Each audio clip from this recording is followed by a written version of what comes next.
नमस्कार, आकाशवाणी से प्रस्तुत है समाचार प्रभात।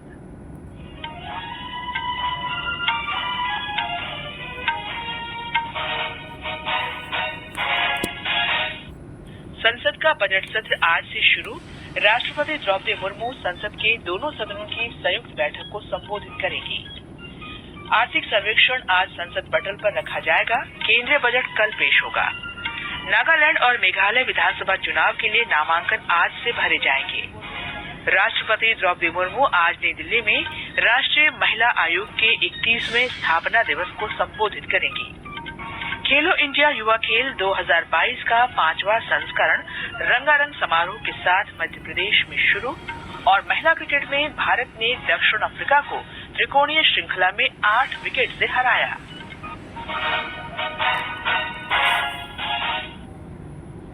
समाचार प्रभात के साथ मैं कनकलता। संसद का बजट सत्र आज से शुरू होगा। केंद्रीय कक्ष में लोकसभा और राज्यसभा की संयुक्त बैठक राष्ट्रपति द्रौपदी मुर्मू के अभिभाषण के शुरू होगी। सत्र के पहले दिन आज दोनों सदनों में आर्थिक सर्वेक्षण पटल पर रखा जाएगा।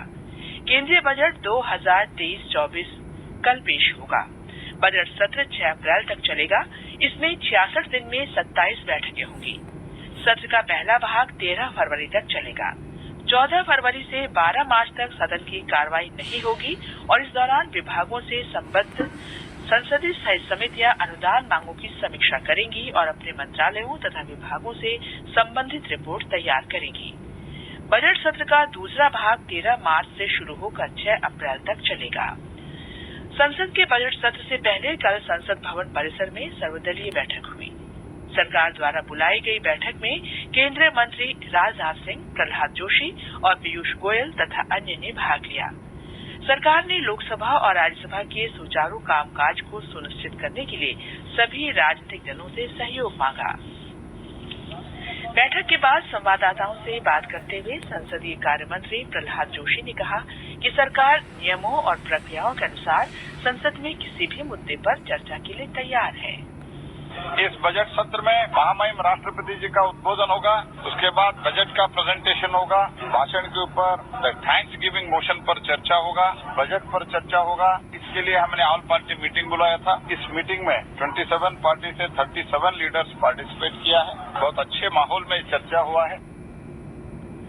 राष्ट्रपति द्रौपदी मुर्मू आज नई दिल्ली में राष्ट्रीय महिला आयोग के 31वें स्थापना दिवस को संबोधित करेंगी। कार्यक्रम का विषय सशक्त नारी सशक्त भारत है, जिसका उद्देश्य उन महिलाओं की कहानियों को याद करना और उनका उत्सव मनाना है जिन्होंने देश में उत्कृष्ट कार्य किया है और एक छाप छोड़ी है।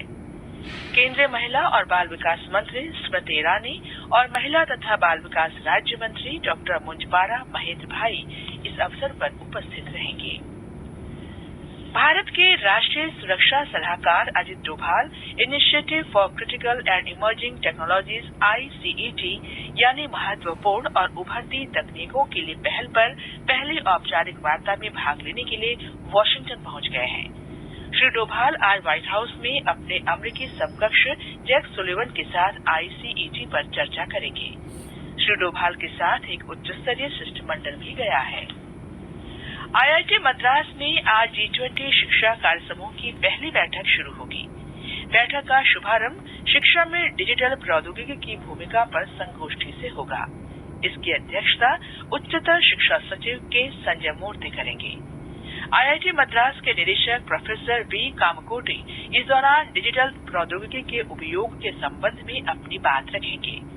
बैठक के दौरान अगले 3 दिन तक डिजिटल शिक्षा संबंधी पहलों और इसके संबंध में डिजिटल प्रौद्योगिकी से लोगों को रूबरू होने का मौका मिलेगा। ब्यौरा हमारे संवाददाता से। IIT मद्रास को G20 के शिक्षा कार्य समूह की बैठक के लिए सजाया गया है। इसके मद्देनजर शहर में सुरक्षा कड़ी कर दी गई है और संवेदनशील इलाकों में 3 फरवरी तक ड्रोन उड़ाने पर रोक रहेगी। दिन भर चलने वाले इस सेमिनार में आज 3 सत्र होंगे। पहले सत्र में K-12 शिक्षार्थियों के लिए सुलभ और समान शिक्षा प्रदान करना, दूसरे सत्र में उच्च गुणवत्ता वाले सीखने के अवसरों को सक्षम करना और तीसरे सत्र में कौशल शिक्षा प्रशिक्षण प्रदान करने के लिए उभरती प्रौद्योगिकी पर चर्चा होगी। दिन भर चलने वाले इस कार्यक्रम में 19 देशों के 69 प्रतिनिधि भाग लेंगे। सूचना और प्रसारण राज्य मंत्री एल मुरुगन कल G20 शिक्षा कार्य समूह की बैठक का उद्घाटन करेंगे। प्रतिनिधियों के समूह को महाबलीपुरम के स्मारकों की यात्रा पर भी ले जाया जाएगा। चेन्नई से जॉय की रिपोर्ट के साथ समाचार कक्ष से फरहत नाज। भारत की अध्यक्षता में G20 के दीर्घकालिक वित्तीय कार्य समूह की बैठक की मेजबानी असम करेगा। ये बैठक गुरुवार से गुवाहाटी में शुरू होगी। बैठक का विषय है एक पृथ्वी, एक परिवार, एक भविष्य और इसका ध्येय वाक्य है वसुधैव कुटुम्बकम। बेंगलुरु में कल 20 से अधिक विद्यालयों के छात्रों के लिए G20 के समान एक शिखर सम्मेलन का आयोजन किया गया। बेंगलुरु दक्षिण से संसद सदस्य तेजस्वी सूर्या ने भारत को G20 की अध्यक्षता मिलने और युवाओं को प्रेरित करने के उद्देश्य से इसका आयोजन किया। भारत की अध्यक्षता में G20 के ऊर्जा संक्रमण संबंधी कार्य समूह की पहली बैठक बेंगलुरु में 5 से 7 फरवरी तक होगी। G20 के सदस्य और अतिथि देशों के प्रतिनिधि कार्य समूह का हिस्सा होंगे। ये समाचार आकाशवाणी से प्रसारित किए जा रहे हैं। आकाशवाणी पर बजट 2023 आपके साथ साथ बाजार के कई क्षेत्रों, उद्योगों और देश के लिए क्या है महत्वपूर्ण और क्या होगी सुर्खियां। केंद्रीय बजट पर होगा विस्तार से विश्लेषण दिन भर। आकाशवाणी समाचार के साथ विशेषज्ञों की राय, विशेष बजट बुलेटिन, बजट पर लोगों की प्रतिक्रिया और होंगे विशेष साक्षात्कार। बजट से जुड़ी हर जानकारी लाएंगे आप तक 1 फरवरी बुधवार को सुबह 10:10 से रात 10 बजे तक ऑल इंडिया रेडियो के FM गोल्ड चैनल 100.1 मेगाहर्ट्ज और अन्य मीटरों पर। ये कार्यक्रम आप हमारे mobile app news on AIR और YouTube channel news on AIR official पर भी सुन सकते हैं।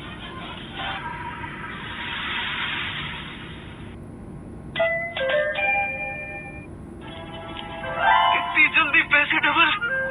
ओह, जमा करोगे तो फिर भुगतोगे। जानो, ऐसे लुभाने वाली स्कीम में पैसे जमा करना यानी धोखे की संभावना। इसलिए पहले पूरी जांच, उसके बाद पैसे जमा, नहीं तो आपके पैसे हो जाएंगे RBI कहता है जानकार बनिए, सतर्क रहिए।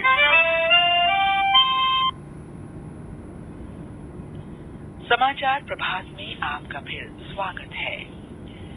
नागालैंड और मेघालय विधानसभा चुनाव के लिए आज से नामांकन दाखिल करने की प्रक्रिया शुरू होगी। उम्मीदवार 7 फरवरी तक अपना नामांकन दाखिल कर सकते हैं।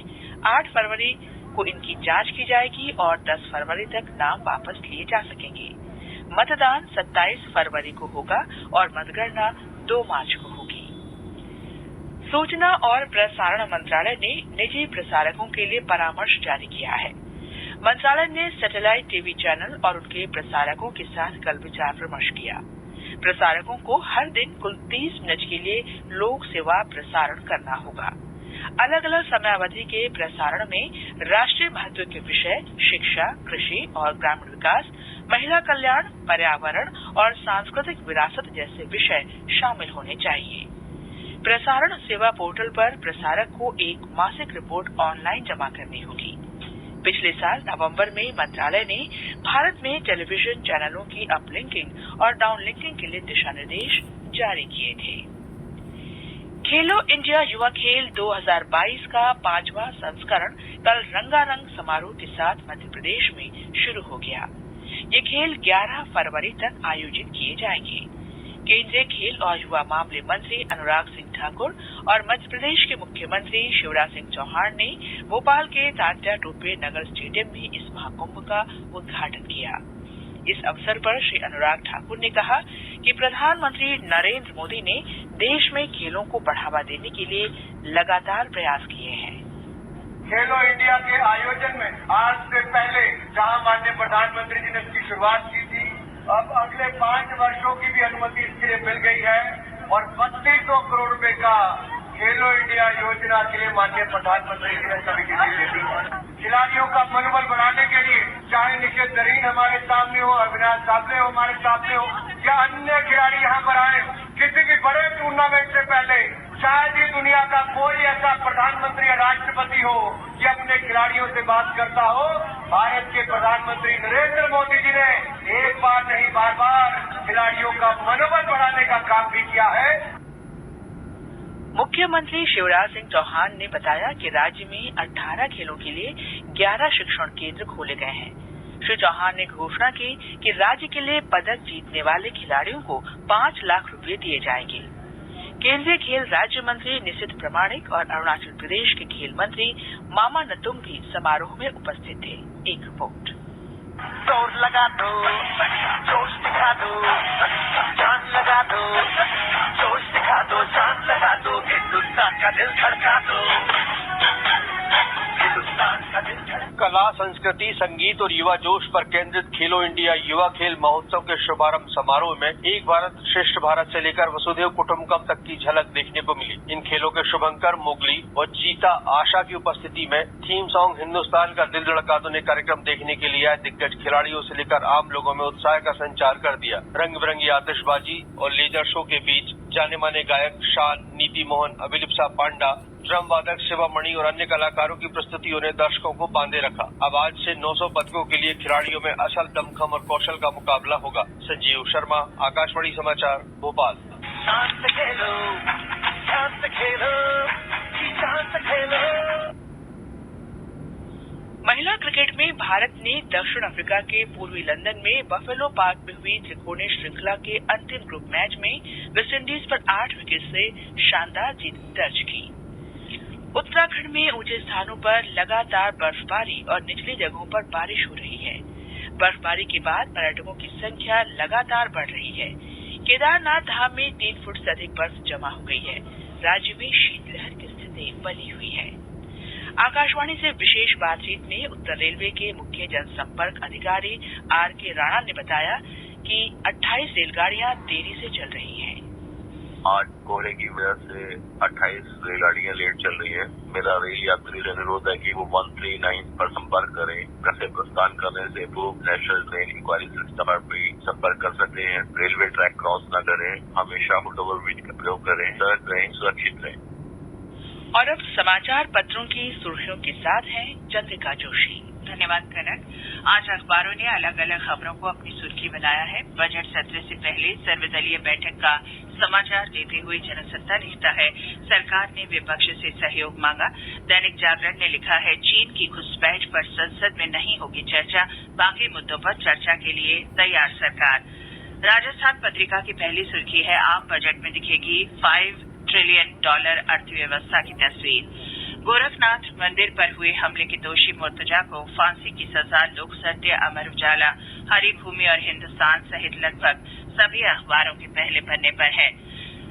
दैनिक ट्रिब्यून ने सफेदों की अनाज मंडी में 22,000 क्विंटल गेहूं मानव उपभोग के नाकाबिल घोषित होने पर लिखा है, 4.5 लाख लोगों के पेट पर लापरवाही की लात।